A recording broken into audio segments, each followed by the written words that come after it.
Hey everyone, and welcome back to a particularly special video. A subscriber and viewer of the channel proposed a challenge to me recently. They wanted to see which of us could obtain a heart container faster in the Legend of Zelda Four Swords Adventure for the GameCube. This piqued my interest, as neither of us had played that particular entry to the franchise, making the entire contest a little more complicated and more a matter of luck and our ability to deduce where we need to go and the solutions to the various puzzles the game would throw at us. Now, with all that out of the way, let's dive right in and start by taking a look at the footage from my attempt at the challenge.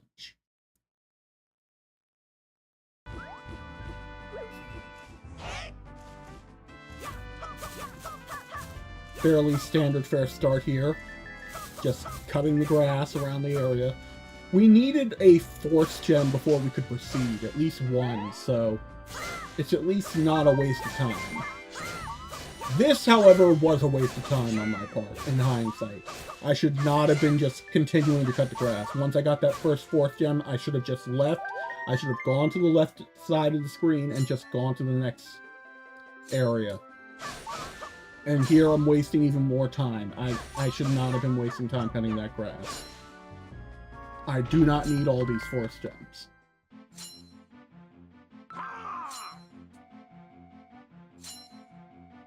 Yeah, probably one of the few moments in this run where I was actually reading the text and dialogue was right there.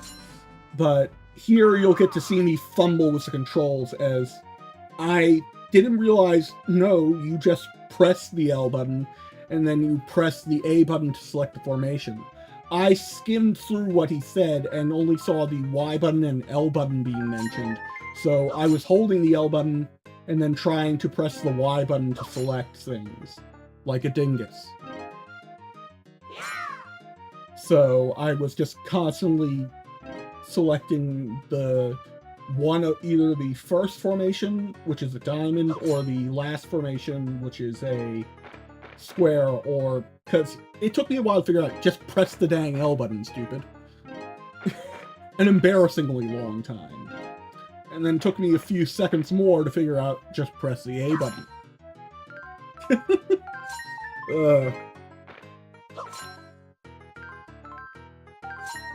I may not be an idiot, but I do some pretty stupid things sometimes.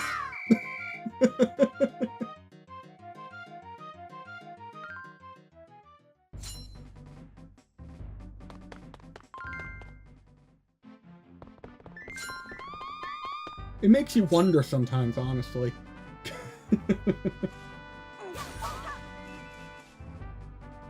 Hit that switch. I was expecting something else to happen, like maybe the rock falling in. But it's at that point I sort of figured out, yeah, we need to push this.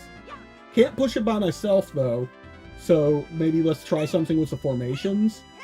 And then I fumbled the keys and figured out how to manually control each individual character in that moment, though I didn't realize it yet.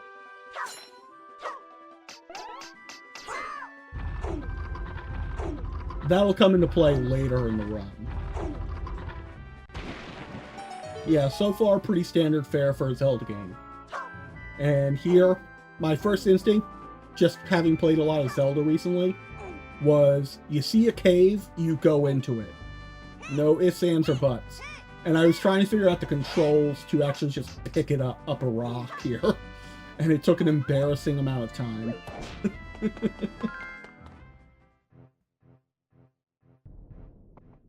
Yeah, here I sort of just figured, yeah, you step on the panel, it must do something. But then I looked at the design and realized, wait. Use of formations is pretty heavy in this game, apparently. And there's our first item. The boomerang.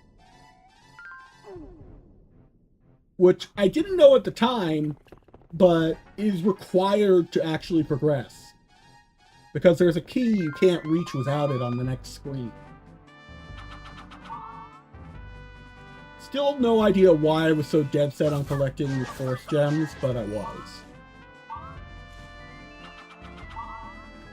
Because I wasted precious seconds grabbing them that I could have trimmed off of this run.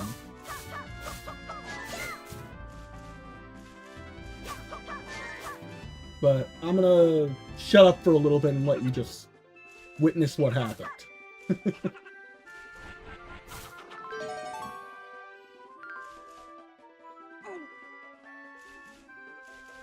I didn't even pick up the key, I just pushed it over to the door.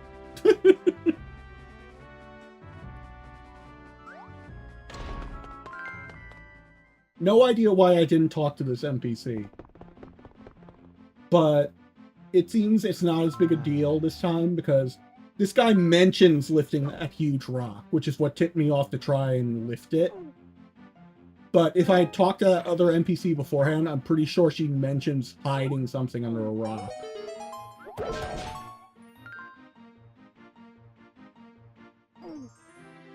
Which admittedly is a flaw of mine. I don't actually talk to the NPCs in these games as much as I probably should. And so I sometimes miss hints that are given.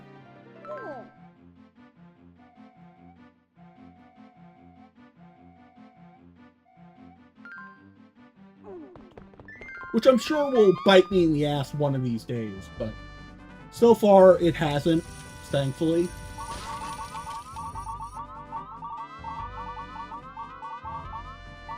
But if I ever play a game that's completely new, like a new Zelda game on the channel, I'm certain it will bite me in the ass at some point.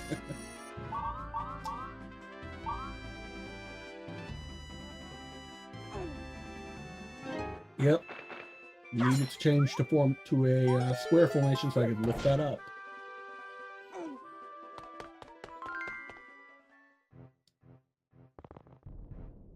I didn't notice the Cheep Cheep at first, but yeah, there's a Cheep Cheep up there. This was just pretty standard Zelda fare. Hit a switch, something will happen. And I was opening every chest and hitting every switch possible because I did not know where the heart containers or heart pieces were in this game.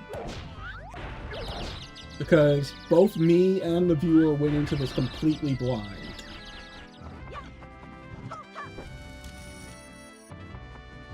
As I mentioned earlier. So a lot of this was just either pure luck or good intuition.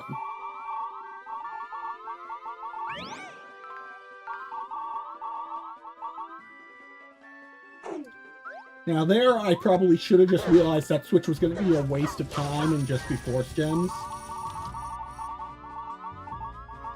Because in hindsight, it should have been obvious, just lift the rocks and go through, you dingus.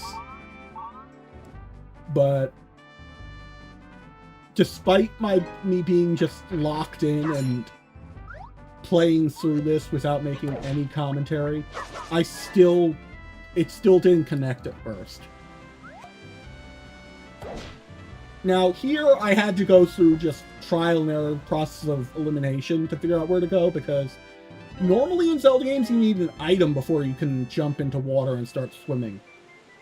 At least in the 2D Zelda games like this, where it's top down, you usually cannot just swim right off the bat.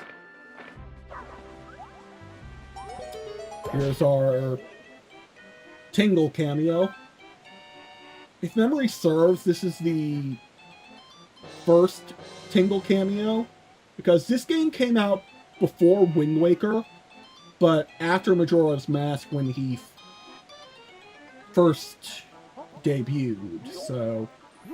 And I don't think there was any games where he showed up in between then and Wind Waker, other than here and maybe the Minish Cap. So it was either this game or the Minish Cap where he might have made his first cameo. I honestly can't remember.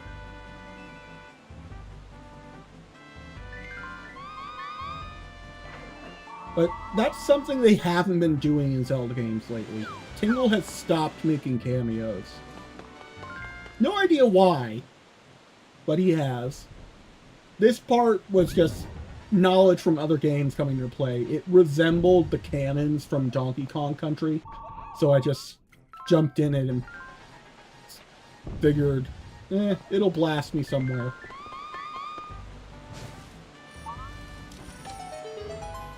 In hindsight, I should have just rushed to the top there instead of stopping to get the boomerang here. Because Tingle's going to get away with that big force gem. Though, in hindsight, again, the force gems, I don't know why I was bothering to collect so many. I think they replaced rupees in this game. Might have been why I was thinking of doing that, is figuring they replaced rupees. But, yeah.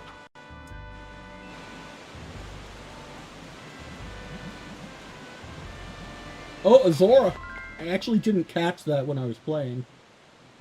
Here I have no idea what the hell was going through my brain. Why would I walk into a pit? That never goes well in a Zelda game. Ever. This is the only other time I actually stopped to listen to what they actually had to say in the dialogue.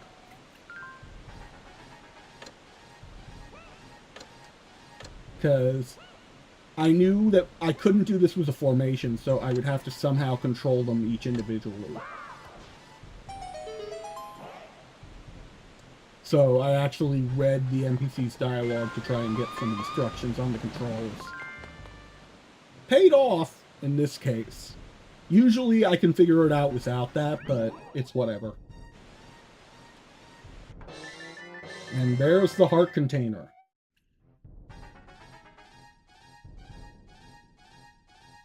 And that's my run. Let's go take a look at the viewers' run. See how they did.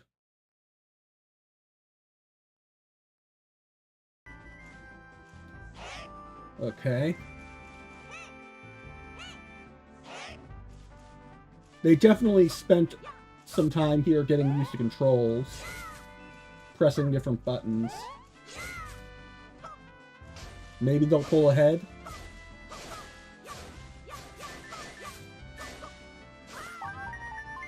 They definitely spent took them a little longer to get that first force gem.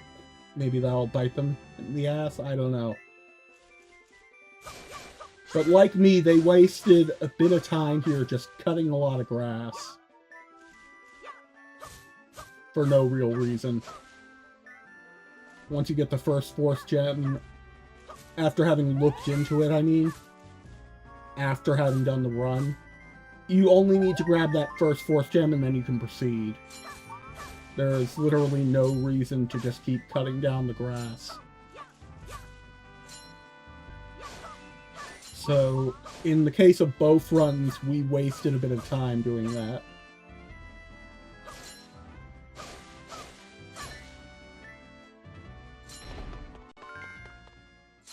We both stopped by this house. Interesting. Okay, he's definitely taking his time and reading the text carefully. Let's see if this actually makes a difference for him in terms of the actual puzzles and figuring things out.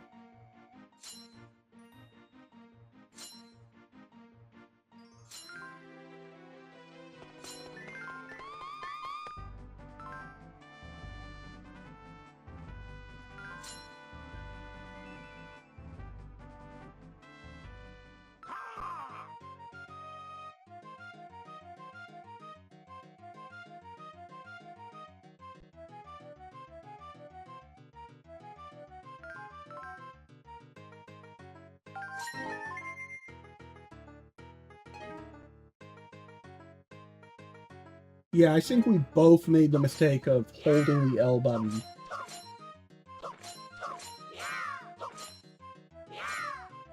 Oh, that's something I didn't do. Is he just toggling them? Hoping to get to the next formation? Or just pressing the L button again really quickly? Yeah, it took him a bit of time here, I'm guessing. Same as me.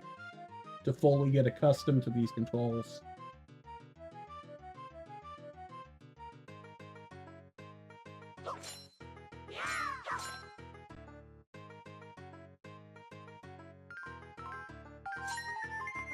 Okay, he got that formation a lot faster than me. Nope, he definitely picked up on this a little bit faster than me, I'm guessing. But we'll see. Yeah, he definitely did.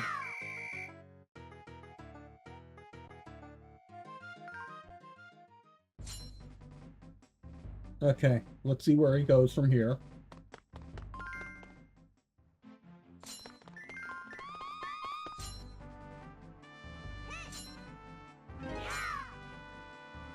Changing formations a lot for no apparent reason. He also went after that switch. Try pushing the block.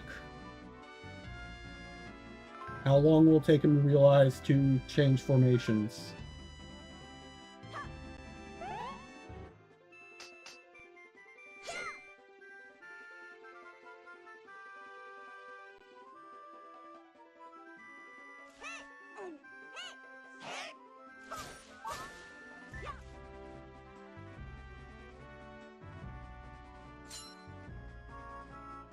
Okay. He's backtracking to see if he missed anything, I'm guessing. I'm guessing he got stuck there for a little bit.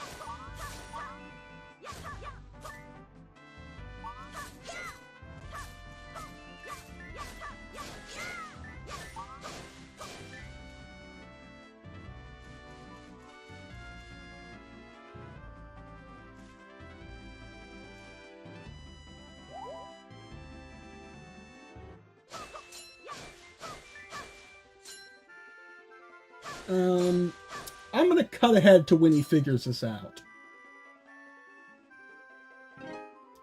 Unless he figures it out right here, which he might. He's changing formations. Never mind, he figured it out, I think. Nope.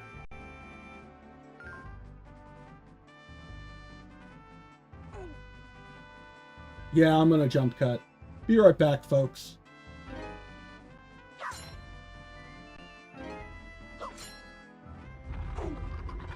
Oh, he did it differently than I did. Okay, he did it with a line instead of just the 2 links. Okay. Does he go into the cave immediately? No, he does not. Okay. That might bite him in the ass. And add to the time it takes.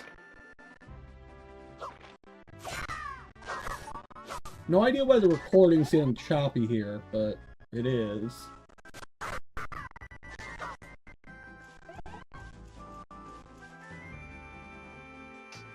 There it goes.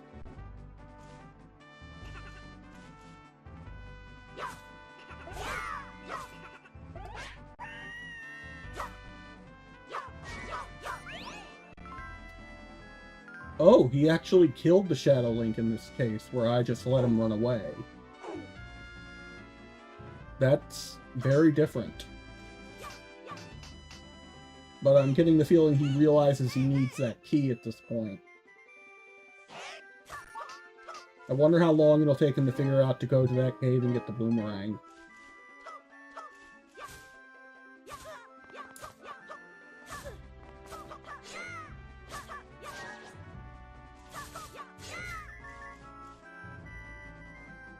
I'm gonna jump cut to when he figures it out. Be right back, folks. Oh. He's finally going in the cave. Okay, let's see how long it takes him to figure this puzzle out. He knows he has to go through that door.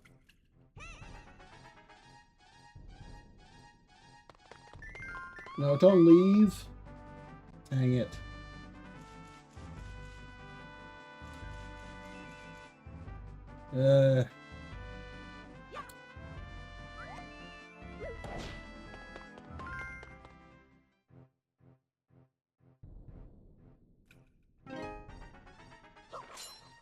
Oh, he's realizing he's figuring it out.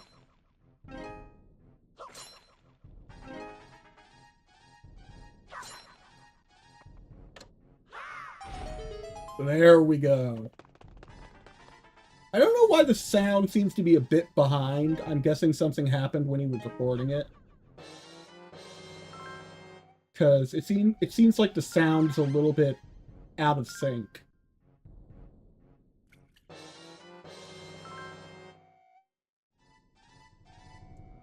There's no worries, though. The run's still intact, at least. Yeah, sound is definitely desynced.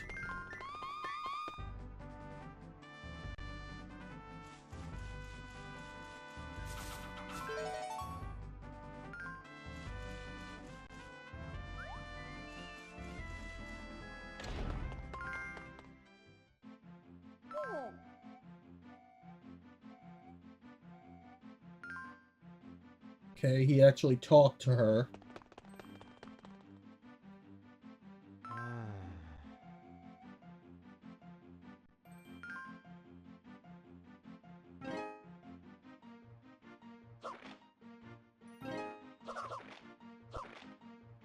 Yeah, he was definitely struggling with controls more than I was.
No idea why he tried to do that while he was in the grass, but...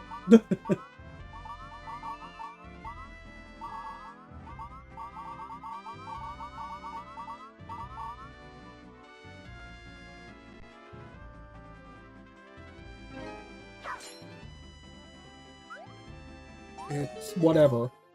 Okay, he figured that out pretty quick, at least.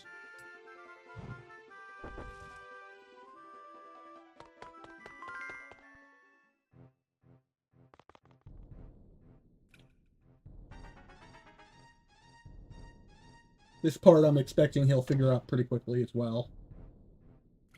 Yep, pretty standard Zelda fare. You just hit a switch.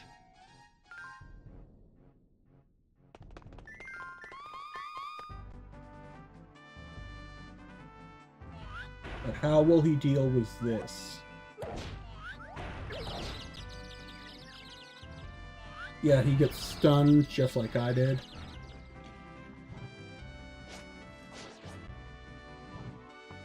He's using the fire rod a lot more than I did. Which isn't bad. It's definitely an effective weapon. But I'm just noting he used it a lot more than I did.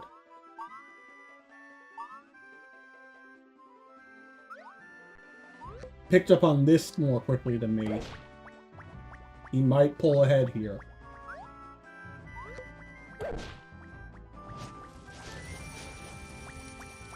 Who knows?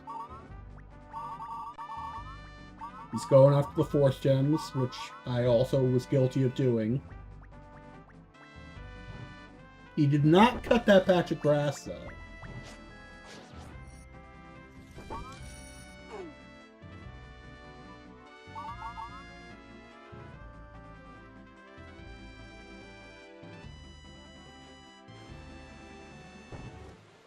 Okay, let's see how long it takes him to figure this out.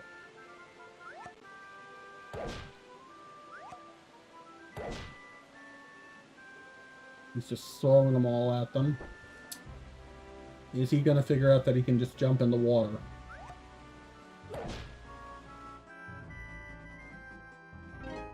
Nope, he's backtracking.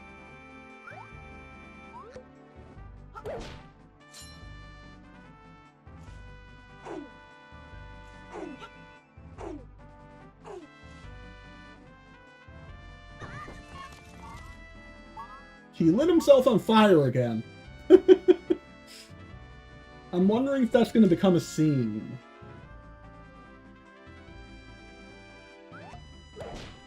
Along with the backtracking.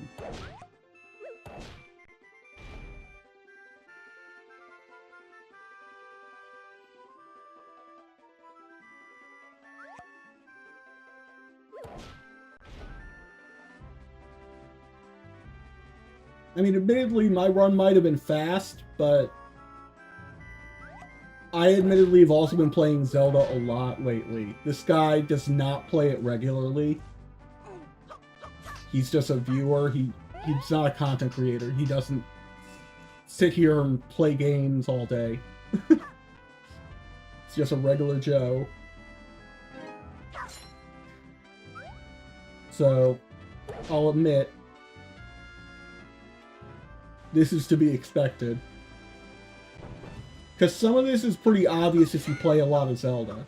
There's really not only so many variations and permutations of the same puzzles they can throw at you.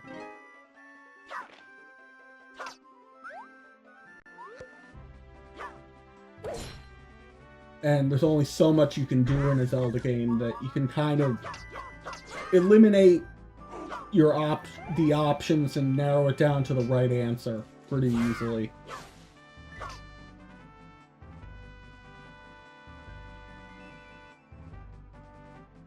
If you play them enough and you know all the different things they can throw at you.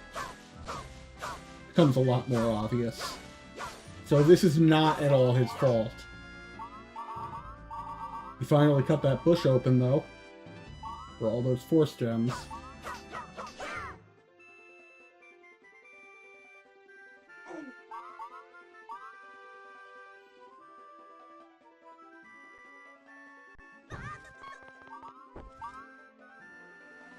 Yeah, I'm starting to sense him setting himself on fire is going to be a running theme.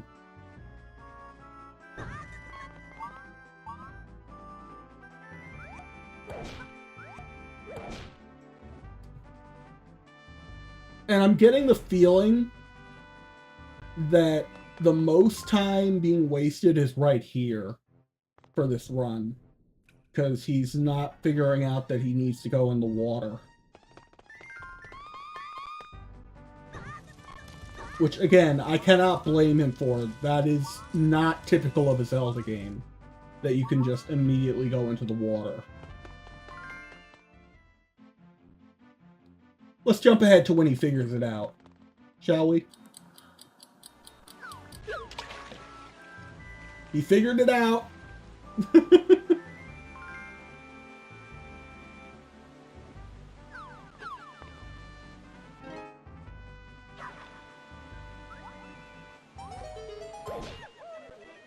And here's Tingle.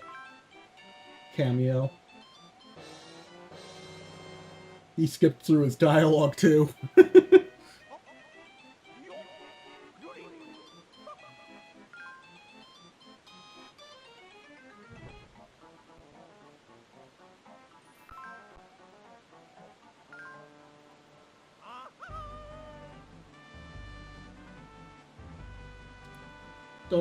Don't go back, man. There you go. He's gonna go the wrong way first, just like I did.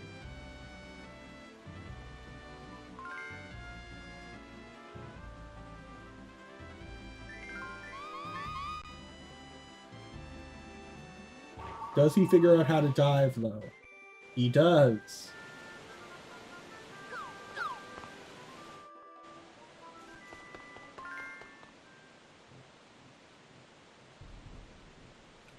Okay, let's see how long it takes him to figure this out, or if he's gonna have to talk to the NPC. Yeah, he has to talk to the NPC. He doesn't realize immediately. That I cannot blame him for, because that is a new mechanic for a Zelda game. I don't think they've ever done anything like that before. For Zelda, at least.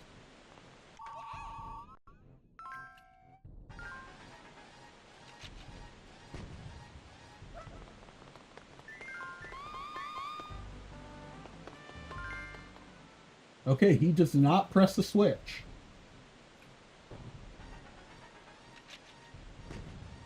Does he go after the boomerang like I did, though? He does. So we both wasted time in some pretty similar spots. Just a matter of me figuring out certain things faster that let me pull ahead.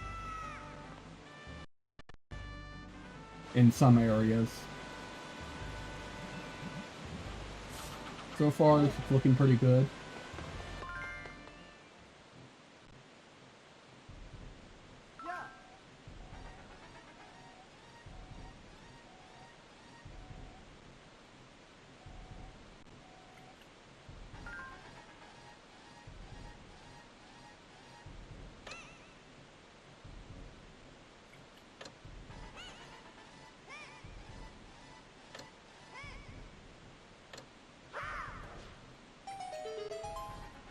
And I apologize again for the sound desync. I don't know why it's doing that.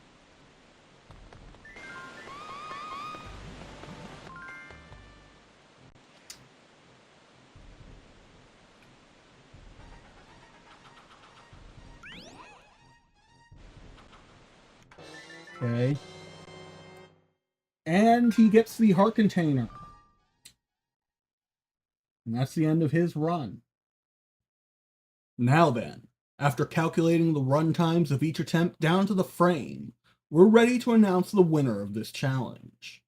With a runtime of 10 minutes and 44 seconds exactly, the winner is... me.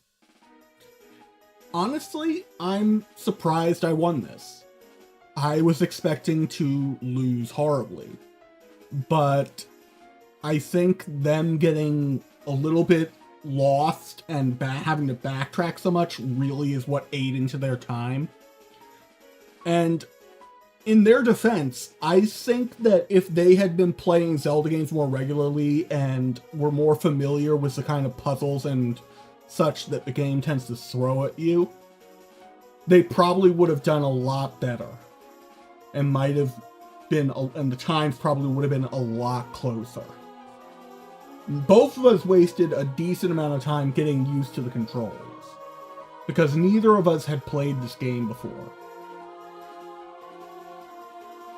But with all that said, I'd like to thank my opponent, the viewer, for being such a good sport and for giving me permission to turn this into a video for you all to enjoy. I tell you who they are exactly, but they prefer to remain anonymous, and I'm going to respect their wishes. But why not show your appreciation by dropping a like, or maybe even subscribing? After all, I've got plenty more content planned for the future that'll be just as entertaining as this one was. With all that said, I hope you all have a wonderful rest of your day, and we'll see you next time. Thanks for watching. Bye-bye!